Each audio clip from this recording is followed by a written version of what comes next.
স্থানীয় সময় মঙ্গলবার ভোর ৪টার দিকে থাইল্যান্ডের দক্ষিণাঞ্চলীয় পর্যটন দ্বীপ ফুকেটের থালাং জেলার সমুদ্র থেকে ৪৯ জন রোহিঙ্গাকে উদ্ধার করেছে দেশটির আইনশৃঙ্খলা বাহিনীর সদস্যরা। মালয়েশিয়ার অদূরে একটি উপকূলে বাংলাদেশি মাছ ধরার ট্রলার তাদের ফেলে রেখে চলে গেলে সেখান থেকে পায়ে হেঁটে ফুকেটের সমুদ্র সৈকতে পৌঁছায় তারা। একই দিন ভোরে তাদের দেখতে পেয়ে স্থানীয়রা পুলিশকে বিষয়টি জানালে ঘটনাস্থলে গিয়ে বেশিরভাগ মানুষের শোষণীয় অবস্থা দেখে খাবার, পানি এবং চিকিৎসা সেবা দেয় আইনশৃঙ্খলা বাহিনী।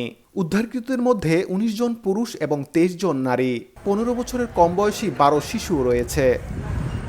রোহিঙ্গারা স্থানীয় পুলিশকে জানায়, মাছ ধরার একটি ট্রলারে করে গত ১৬ ডিসেম্বর বাংলাদেশ থেকে মালয়েশিয়া যাওয়ার জন্য রওনা হয়েছিল ৭৫ জনের একটি দল। তাদের মধ্যে কেউ কেউ অসুস্থ এবং কয়েকজন গর্ভবতীও ছিলেন। যাত্রার সময়ে ট্রলারে থাকা কিছু রোহিঙ্গা নির্যাতনের কারণে মারা গেছেন বলেও অভিযোগ তাদের। বর্তমানে তাদের সবাইকে চেটসাই ইমিগ্রেশন চেকপোস্টে নিয়ে যাওয়া হয়েছে এবং আত্মগোপনে চলে যাওয়া অন্যদেরও খুঁজে বের করার চেষ্টা চালাচ্ছে দেশটির ইমিগ্রেশন বিভাগ। মোহাম্মদ আব্দুল কাদের, সময় সংবাদ।